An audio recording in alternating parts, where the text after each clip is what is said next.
Estamos de volta com o nosso índice de rejeição zero, chamado Agro Record.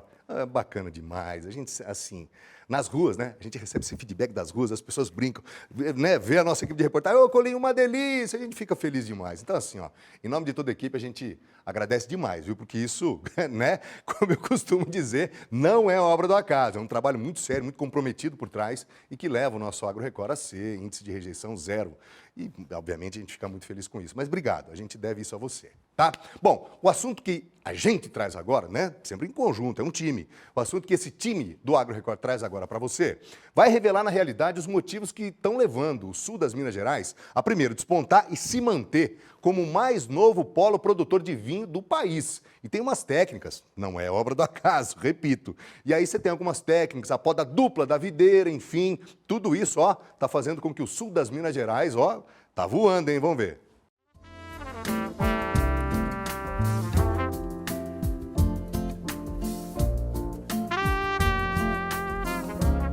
Quem vê esse cenário de vinhedos, uvas e vinhos deve pensar: ah, estamos no sul do Brasil.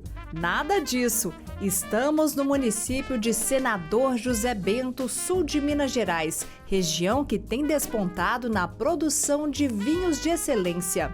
E entre os produtores da região está o Pascoal, engenheiro agrônomo e um apaixonado por uvas e vinhos.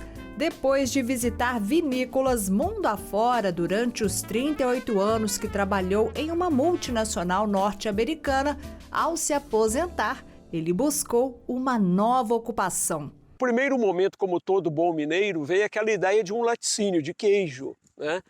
Eu comecei a olhar, a pesquisar sobre a questão de laticínio, mas achei muito complicada a relação laticínio-produtor de leite. Falei, não é o que eu quero me aposentar para fazer alguma coisa diferente, mas que me dê prazer também, né? Então veio a história da uva. O produtor investiu na nova atividade e conheceu uma técnica desenvolvida pela empresa de pesquisa agropecuária de Minas Gerais, a dupla poda da videira. Eu tenho várias propriedades aqui e essa aqui que nós estamos, especificamente, ela foi café por mais de 100 anos. Então, quando eu olhei a questão de dupla poda, eu falei, opa, espera aí, eu tenho solos excelentes, tenho um clima muito propício com uma amplitude térmica bastante grande no inverno, noites frias e dias quentes, sem chuvas, dá para colher vinho e fazer uma coisa legal aqui, né? Então, eu plantei os primeiros 1000 pés de uva para conhecer. A minha ideia era ficar com uma área pequena para produzir um vinho para tomar, para dar para os amigos e, né, para confraternização com a família, né? Mas eu me apaixonei tanto, eu gostei tanto da cultura, quando eu vi uma Syrah saindo, expressando tudo que ela estava expressando aqui, eu falei, eu pensei comigo, aqui tem potencial para muito mais do que isso. E decidi entrar então para construção de uma vinícola, que a gente pode inclusive ver aqui no fundo do meu projeto. E da fazenda do Pascoal, a gente segue para o campo experimental da Epamig em Caldas, também no sul de Minas. É lá que toda a pesquisa toma forma antes de chegar aos produtores. Hoje nós temos um foco principalmente em desenvolver novas variedades, trazer novas soluções, novos recipientes, como madeira brasileira, concreto, e desenvolver terroirs novos. Então hoje nós estamos aqui na vinícola da Epamig, que é uma vinícola que presta serviços para os produtores da região e para outros estados, que desenvolve vinhos para que eles possam comercializar, testando e validando se o terroir dele hoje funciona ou não. E foi na fazenda que os pesquisadores da Epamig desenvolveram a técnica da dupla poda da videira. Normalmente a gente só faz uma poda na videira, que aqui em Caldas, nessa época do ano, a planta está dormente, ela perdeu todas as folhas, parece que a planta está morta no campo. Aí ela vai sofrer uma poda agora, nessa época do ano, em agosto, e aí ela começa a brotar e ela vai produzir no final do ano.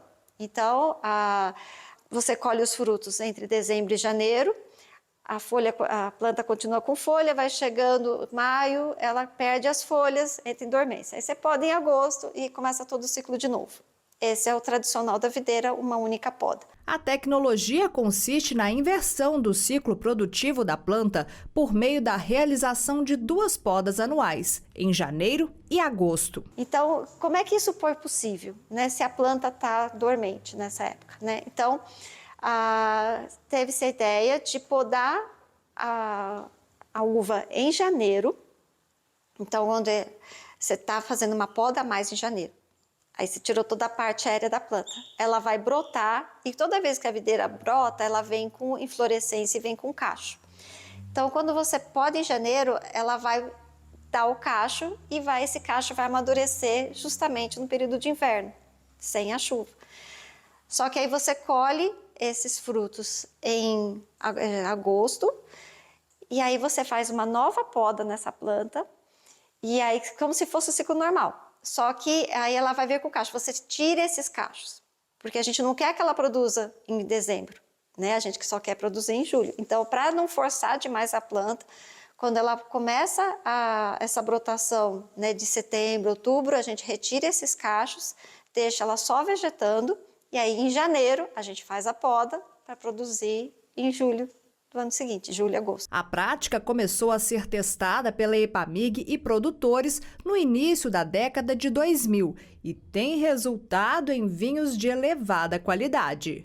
Este resultado tem sido, sem dúvida, a produção de vinhos de muita qualidade que vem conquistando prêmios em concursos nacionais e internacionais. Isso tem atraído cada vez mais produtores que estão interessados principalmente em investir nessa atividade, ampliando as oportunidades de geração de renda e emprego em Minas Gerais. Agora vamos voltar lá para a Fazenda do Pascoal, na propriedade que fica em uma área com altitude entre 800 e 950 metros, são cultivadas 3 variedades de uvas. E depois de investir no setor, a próxima meta é participar de concursos de qualidade do vinho. Quero participar, logicamente, de concursos. Eu acho que a partir da 3ª safra, eu já tenho não só a qualidade, que mesmo da 1ª e da 2ª safra, os vinhos que nós produzimos tiveram uma qualidade excelente, mas eles já vão estar mais estáveis. O produtor acrescenta que se impressionou com a qualidade dos vinhos produzidos pela tecnologia de dupla poda. Eu já tomei vinho de uma imensidão de países. Eu considero que eu conheço um pouco de vinho, eu sei o que eu estou colocando na minha boca. E a primeira vez que eu provei um vinho de inverno produzido com as técnicas todas que foram desenvolvidas pela EPAMIG, eu me surpreendi. A primeira vez que eu provei o meu vinho que eu estava produzindo e que eu vi a qualidade que ele tinha, eu me emocionei. Então eu falei, opa, espera aí, aqui tem algo muito mais além do que eu próprio imaginava na época. Então isso para mim não é para limitar o nosso vinho ou só em Minas ou só no Brasil. Nós temos condição de ir para fora, de competir com os grandes produtores de vinhos mais renomados do mundo, tá? Seja do velho continente ou do novo, onde tem produção de vinho também de altíssima qualidade. Então eu acho que a EPAMIG nos inseriu no mapa mundial dos vinhos de qualidade. E se depender do Pascoal e de toda a pesquisa desenvolvida no estado para a produção de uvas e vinhos de excelência, em breve, Minas Gerais pode estar no circuito dos maiores produtores de vinho do mundo. Um brinde a esta conquista.